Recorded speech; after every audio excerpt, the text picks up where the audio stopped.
اور دوسری بات کہا نا وہ مارکس نے جو بات کہی ہے، یونان 600 کال نہیں تھا، ہندوستان تھا. ہندوستان کی تاریخ پہلے کی ہے اس یہ 2000 سال، یہ 2.5 سمجھ لیجیے 2000 سال، 1.25 سال بدھ 2500 سال پہلے بدھ پیدا ہوئے. ہاں تو یہ چیز اپنی جگہ ہے. تو تیسرا جو سوال تھا، چھند جو ہے، دو چیزیں ہیں اس میں. چھند کے بغیر شاعری ہو سکتی ہے، لیکن شاعری میں رس پیدا نہیں ہو سکتا. مطلب آپ جو ہیں وہ عربی میں، مولانا حالی نے کسی عربی رائٹر کے حوالے سے کہا ہے کہ وزن جو ہے وہ اس کے بغیر شاعری ہو سکتی ہے. لیکن اب یہاں پر ایک سب سے بڑی جو کانٹرڈکشن ہے وہ یہ ہے کہ چھند کے بغیر کوئی بھی تحریر آرگنائز نہیں ہو سکتی. مطلب اس میں ایک آرڈر نہیں پیدا ہوتا، اور آرڈر نہیں ہے تو وہ کریٹو پیس آف رائٹنگ نہیں. عربی میں ہی دادا میں پڑھ رہا تھا تو اس میں لکھا تھا کہ پرانے زمانوں میں قدیم عرب میں کہا جاتا تھا کہ اگر چھند میں کوئی گالی دے رہا ہے تو وہ بہتر ہے بغیر چھند کی بات چیت کے. سنسکرت کاوی شاستر جو ہے اس میں رس اور چھند دونوں ساہتیہ کے لیے ضروری ہیں. ہاں، رساتمکا واکیم.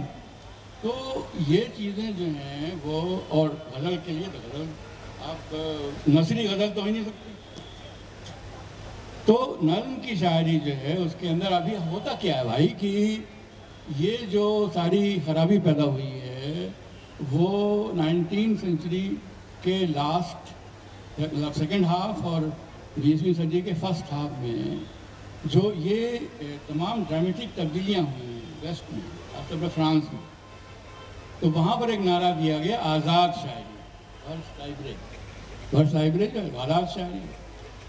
تو ان کو ایک ضرورت محسوس ہوئی ہوگی کہ ہم پابند، مطلب حالانکہ وہاں پر چھند اس طرح کا نہیں ہے. میٹر جو انگلش جو ہے اس میں بلینک ورس پہلے سے تھا، تو بلینک ورس جو ہے تقریباً ایک ایسی ایک نثر کے قریب بھی ہوتا ہے اور اس میں میٹر بھی ہوتا ہے، دونوں کے بیچ کی چیز ہوتی ہے.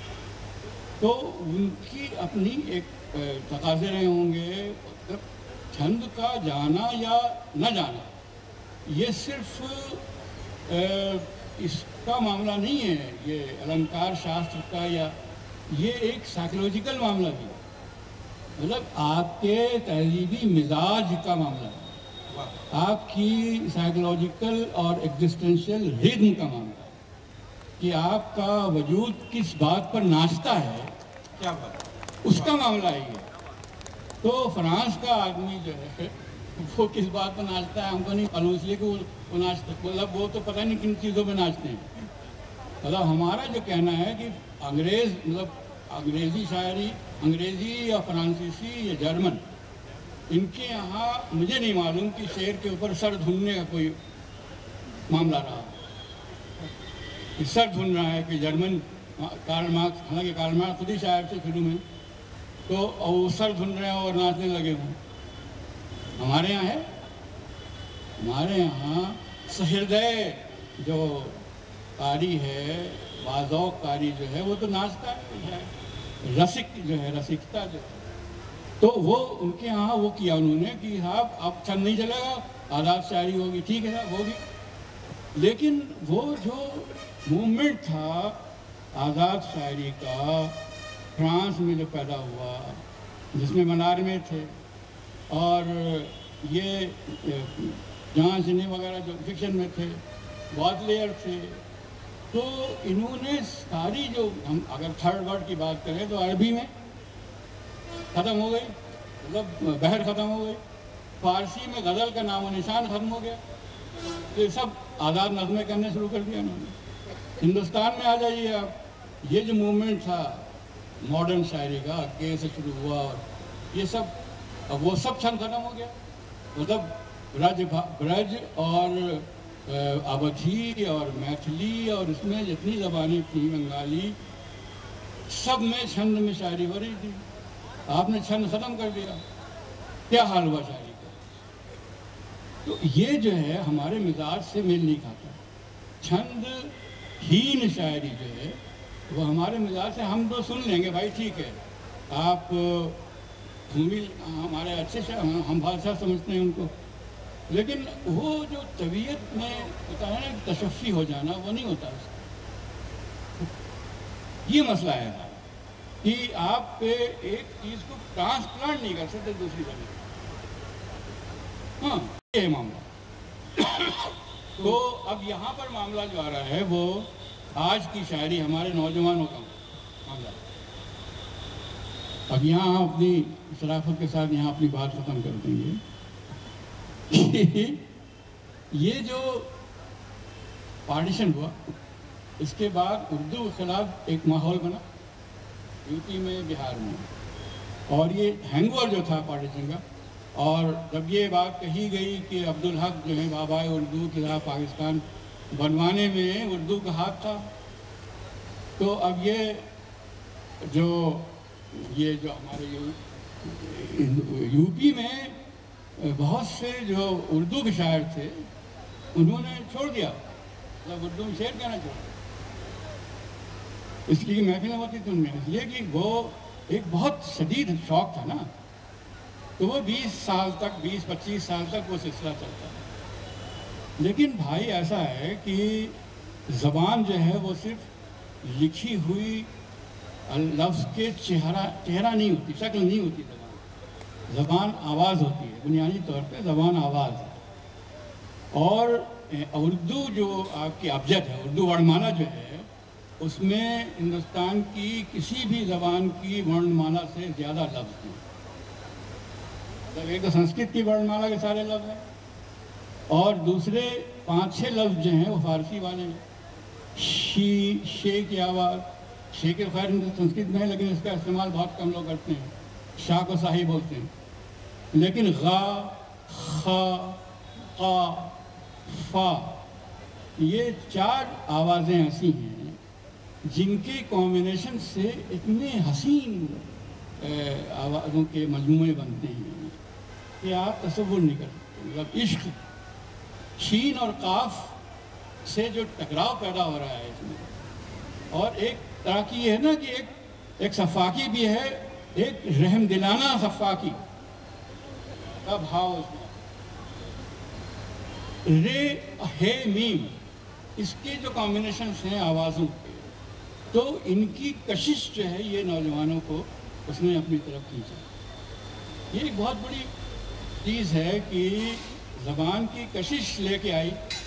اچھا پھر یہ کہ یہ ہندی میں ترجمے ہوئے پاکستانی شاعروں کے، ناصر کاظمی کے اور منیر نیازی کے، ان کے ہندوستان کے شاعروں کے ہوئے، یہ 20-25 سال پہلے، تو لوگوں کے معلوم ہوا کہ بھائی یہ تو کچھ الگ چیز ہے۔ تو اب تم لوگ جو آئے ہو شاعری میں تو اسی پروسیس سے آئے نا، تو اس وقت اس کے پہلے تک تو یہ نہیں ہو رہا تھا، اس کے پہلے تک تو دیوناگری اسکرپٹ میں آئی نہیں رہی تھی چیزیں، اور بہت کم شاعری آئی بھی تھی تو وہ بہت کم، غالب غالب اور یہ اکبر الہ آبادی، یہ ذوق اس طرح کے 4-5 شاعر تھے جن کو چھاپ دیتے تھے لوگ۔ تو یہ جو تبدیلی آئی ہے وہ اس نے ایک نئی دنیا تعمیر کی، اور اب اس کے بعد ایک دوسرا اس میں پیش آیا۔ دوسرا پیش یہ آیا کہ ہمارے یہاں پر بہت سے لوگ جو یہ سمجھتے تھے کہ جن کے گھر کی زبان اردو ہے، مطلب وہ اردو کو ملکیت سمجھ رہے تھے اپنی، کہ ہم چاہے زبان پڑھیں چاہے نہ پڑھیں تو ہماری زبان ہے۔ تو اب ان کے ہاں ایک سلاگشنس کہیں آپ اس کو، یہ بے توجہی کہیں، اور دوسری بات یہ کہ بہت بڑی تعداد میں جو پارٹیشن کے بعد جو ٹرانسفر آف پاپولیشن ہوا تھا، اس میں بہت زیادہ ذہنی کریٹیوٹی کے لوگ جو ہیں وہ یہاں سے چلے گئے، تو وہ ٹریڈیشنل جو گھرانے تھے اردو کے، وہ اردو سے دور ہو گئے۔ ہمارے یہاں ہوا کیا ہے، لوگوں نے اردو کی سیاست کی کہ صاحب اردو جو ہے وہ حکومت نہیں چاہتی کہ اردو پڑھے جائے، اردو آگے بڑھے، فلانے ہو، اپنے گھروں میں اپنے بچوں سے چھین لی اردو۔ مطلب اس سے بڑی ہپوکریسی کوئی ہو نہیں سکتی کہ آپ عبرانی ہیبرو زبان جو ہے وہ 2-2.5 سال تک یہودی جو ہیں وہ ایگزائل میں رہے. وہ کہتے ہیں جب ایگزائل میں رہے لیکن اپنی زبان کو سینے سے لگائے رکھا انہوں نے. ہیبرو کو ریوائیو کر لیا, آرمائک کو ریوائیو کر لیا. تو اگر آپ کے ہاں سچی محبت ہو اپنی زبان کے لیے تو وہ کہیں ضائع نہیں ہوتی, کہیں بھی یہی بولی جاتی ہے. مطلب محبت نامے جو لو لیٹر بھی وہ ہندی میں لکھتے ہیں ہمارے عاشق جو ہی بنانے والے. تو کیا مطلب ہے اس کے کہ آپ زبان کو دھتکار رہے ہیں, اپنے گھر سے نکال رہے ہیں, دیش نکال رہے ہیں. وہیں پر یہ سارے نوجوان ابھیشیک ہیں, منیش ہیں اور اس طرح کے مطلب اب تو سینکڑوں کی تعداد ہے. اس میں 20-25 تو بہت ہی شاندار غزل کی پوری جو فن ہے اس سے واقف ہوتے ہوئے اور اس کی نوک پلک سے واقف ہوتے ہوئے شعر کہہ رہے ہیں. تو اسے ہم کہتے ہیں کہ ہندوستان از کلیمنگ بیک اپنا دعویٰ کہ ہندوستان کی سب سے خوبصورت جو کلچرل انوینشن ہے وہ اردو زبان ہے. جیسے تاج محل ہے, جیسے اردو. تو جتنی کریٹیوٹی انڈین مائنڈ میں تھی اس کا بہت بڑا حصہ اردو کو بنانے میں لگا. تو اب ایک تاریخ کا ایک دور آیا جس میں بہت سے لوگ اردو سے الگ ہو گئے. اب سب واپس آ رہے ہیں. وہ گھر واپسی جو ہے بدنام ٹائم ہے, لیکن یہ ایک طرح کی گھر واپسی ہی ہے کہ اتنے مذہبوں کے لوگ, اتنے کلچرز کے لوگ, اتنی back ground linguistic back ground کے لوگ, میٹافزیکل بیک گراؤنڈ کے لوگ اور ہسٹوریکل بیک گراؤنڈ کے لوگ سب اردو کو اون کر رہے ہیں. تو اب یہ صورتحال ایسی ہے جو اس کے پہلے تاریخ میں کبھی پیدا نہیں ہوئی تھی. 18ویں صدی دیکھ لیجئے آپ, 19ویں صدی دیکھ لیجئے. تو اسی دلی میں لوگ جو تھے وہ اتنی بڑی تعداد میں ایک مذہب کے ماننے والے تو تھے اور ایک دوسرے جو غیر مسلم کہیں آپ ان کو یا دوسرے عقیدے کے لوگ وہ اتنی بڑی تعداد میں اردو کے پاس نہیں تھے. آج بہت بڑی تعداد میں ایک ریوائیول ہے, ایک رینیسانس, ایک کلچرل ایوولوشن ہے جو وقت نہیں نظر آ رہا ہم کو. ہمارے یہاں اردو ڈپارٹمنٹس ہیں بنے ہوئے, ان کے پروفیسروں سے آپ پوچھئے تو کہیں کہ کچھ نہیں بھائی, کچھ نہیں ہو رہا ہے. وہ اس لیے کہ ان کو معلوم ہی نہیں, گھر کے باہر نکلتے ہی نہیں. وہ تو تنخواہ لیتے ہیں مہینے کے آخر میں اور اپنے گھر چلے جاتے ہیں. ان کو پتہ نہیں ہے کہ ہندو سماج میں ہمارے ہو کیا رہا ہے. تو یہ ایسی چیز ہے جس پر ہمیں فخر ہو سکتا ہے اور ہمارے لیے ایک بہت امکان کا دروازہ کھلا. اور اس میں یہ سارے لوگ جو ہیں, اچھا چھوڑیے اب آپ پانچ شعر سناتا ہوں آپ کو, یہ نئے لڑکوں کے. آپ دیکھیے کیسے شعر. سر میں یہی گزارش کرنا چاہ رہا تھا, میں نے کہا کہ لوگ باغ انتظار کر رہے ہوں گے کچھ آپ کی شاعری بھی ہو جائے, تو 5 شعر نہیں سر, تھوڑا سا اور کچھ سنا دیجیے. دیکھیے 1987 میں پیدا ہوا کلدیپ کمار. کلدیپ کمار وہاں چھتیس گڑھ میں ایک آدیواسی علاقے میں رہتے ہیں, وہاں پیدائش ہوئی ان کی. اور وہ اب شعر دیکھیے آپ. ہم پر رنگو روغن کیا, تصویریں کیا, گھر کے پچھلے حصے کی دیوار تھے ہم. اب یہ کیسا مطلب میٹافر بنایا ہے اس آدمی نے. مطلب یہ کتنی طرف جا رہا ہے کہ یہ سبالٹن پوری پالیٹکس پہ جا رہا ہے. اور رات تو ہے ہی, وجود پر تو ہے ہی. اب یہ پہلے سے ہم بتا دیں کہ آئے گا سارا جسم. شعر دیکھیے. پہلے سے ہم بتا دیں کہ آئے گا سارا جسم, دل تم پہ آئے گا تو اکیلا نہ آئے گا. تو یہ کلدیپ کمار ہے. اب بچا سکے گی نہ میری خاموشی مجھے, اس بار میری جنگ کسی ہمنوا سے ہے. مطلب ہماری زبان ہی بول رہا ہے تو ہماری خاموشی کیا بچائے گی ہم کو, تو لے ڈوبے گی ہم کو.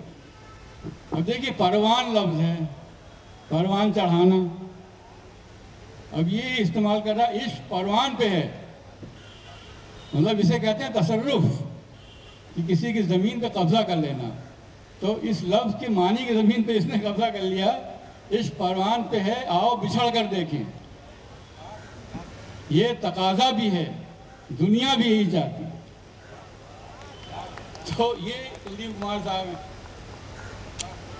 اب یہ نویش صاحب ایک صاحبزادے ہیں، وہاں اندور میں رہتے ہیں. اس جنگل کے پیڑوں سے بھی واقف ہوں، پیڑوں سے میں واقف ہوں. گر جاتے تھے جس پر سایہ کرتے تھے. اس جنگل کے پیڑوں سے میں واقف ہوں، گر جاتے تھے جس پر سایہ کرتے تھے. یہ وپل کمار کا شعر ہے. یہ جلد آئیں جنہیں سینے سے لگانا ہے مجھے، پھر بدن اور کسی کام میں لانا ہے. اب یہ کام میں، بدن کے کام میں لانا جو ہے وہ اتنے ملٹیپل شیڈز ہیں اس میں میننگ کے، یا وہ اندازہ کر سکتے ہیں. اب یہ پلو مشرا جو ہے وہ 1998 کی پیدائش ہے، ابھی 24 سال کا ہے. ماضی کے تاریخ کھنڈر کی خاک کا حاصل، ماضی مطلب پاسٹ، ایک چراغ ہے جس کا مستقبل روشن ہے. مطلب چراغ کا مستقبل روشن ہونا جو ہے اس میں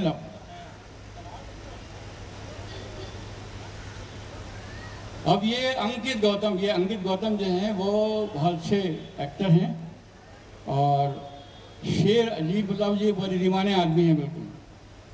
نہ جانے کس سے بچھڑے تھے ہم ایسے، زمانے بھر نے دل رکھا ہمارا.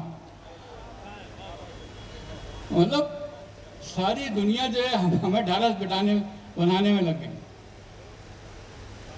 اب مجھ کو بیمار کرے گی تیری عادت ایک دن، اور پھر تجھ سے بھی اچھا نہیں ہو پاؤں گا. راہل جھا ہیں ہمارے ریختہ میں.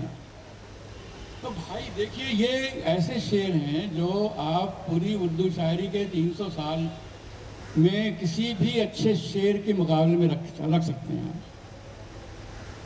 اب ان کی عمریں کیا کیا امیر ہیں.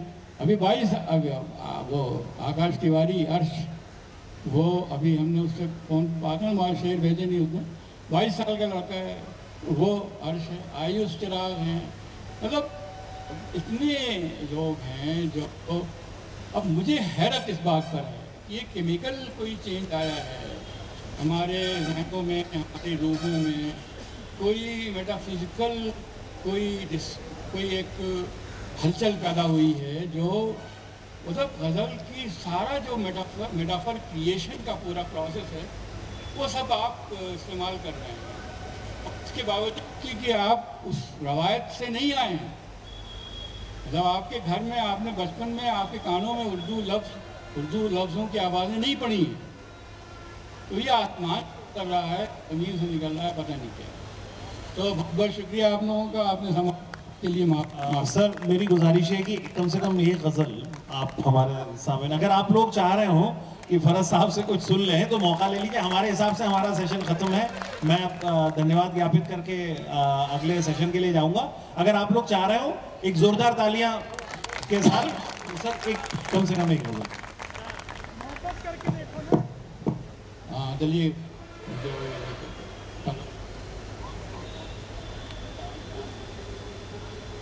ایک تو وہ سن لو یار، کہیں پہ ذہن میں آ رہا ہے وہ. عمر بے وجہ گزارے بھی نہیں جا سکتے، اتنے زندہ ہیں کہ مارے بھی نہیں جا سکتے. عمر بے وجہ گزارے بھی نہیں جا سکتے، اتنے زندہ ہیں کہ مارے بھی نہیں جا سکتے. حال اب یہ ہے کہ دریا میں بھی لگتا نہیں جی، اور کسی ایک کنارے بھی نہیں جا سکتے. حال اب یہ ہے کہ دریا میں بھی لگتا نہیں جی، اور کسی ایک کنارے بھی نہیں جا سکتے. رات بھر نیند سے اس کو جگانا بھی ضروری ہے بہت. رات بھر اس کو پکارے بھی نہیں جا سکتے، نیند سے اس کو جگانا بھی ضروری ہے بات، رات بھر اس کو پکارے بھی نہیں جا سکتے، اس جگہ جا کے وہ بیٹھا ہے بھری محفل میں، اب جہاں میرے اشارے بھی نہیں جا سکتے،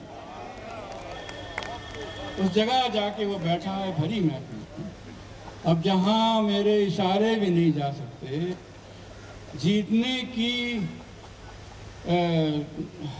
جیتنے کا نہ کوئی شوق نہ توفیق ہمیں، لیکن اس طرح تو ہارے بھی نہیں جا سکتے،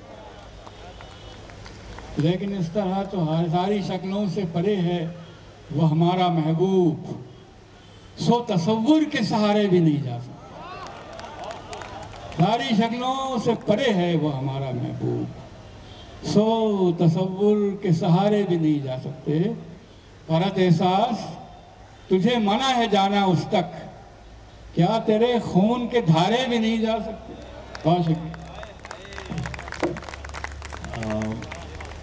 بہت بہت شکریہ۔ میں کوشل لٹریری فیسٹیول کے منتظمین کی طرف سے فرت صاحب آپ کا بہت بہت بہت شکر گزار، ہمارا پورا لکھنؤ، یہ پورا ہمارا احوط، کیونکہ آپ یہیں کے ہیں سر بہرائچ کے رہنے والے ہیں، بہت سارے لوگوں کو شاید یہ واقفیت نہیں ہوگی، سر ہمارے اسی اتر پردیش کی مٹی سے ہی بلانگ کرتے ہیں، اتنی دور سے سر، ابھی سر کینیڈا سے میرے خیال 2 روز پہلے ہی واپس آئے ہیں، اور آپ یہاں تک آئے، آپ نے اپنا وقت نکالا، اور جو فرت احساس صاحب سے بات چیت آپ کی ہوئی یہ تو آپ لوگوں نے دیکھا ہی، لیکن یہ جو انکساری ہے نا، اور واقعی ادب کی خدمت کے لیے ہر وقت ایک ذرا سے کال پہ اتنی دور اتنی بار چلے آنا، تھوڑی دیر کے لیے، ابھی ان کی کل سویرے پھر واپسی ہے۔ بگھیل صاحب کہاں ہیں؟ آنند جی، ان کا شکریہ ادا کروں گا کہ اب مجھے پتہ نہیں، میں اگر اور کسی عالم میں ہوتا تو میں انکار کر دیتا آنے سے، لیکن انہوں نے اپنی تصویر چھاپ دی۔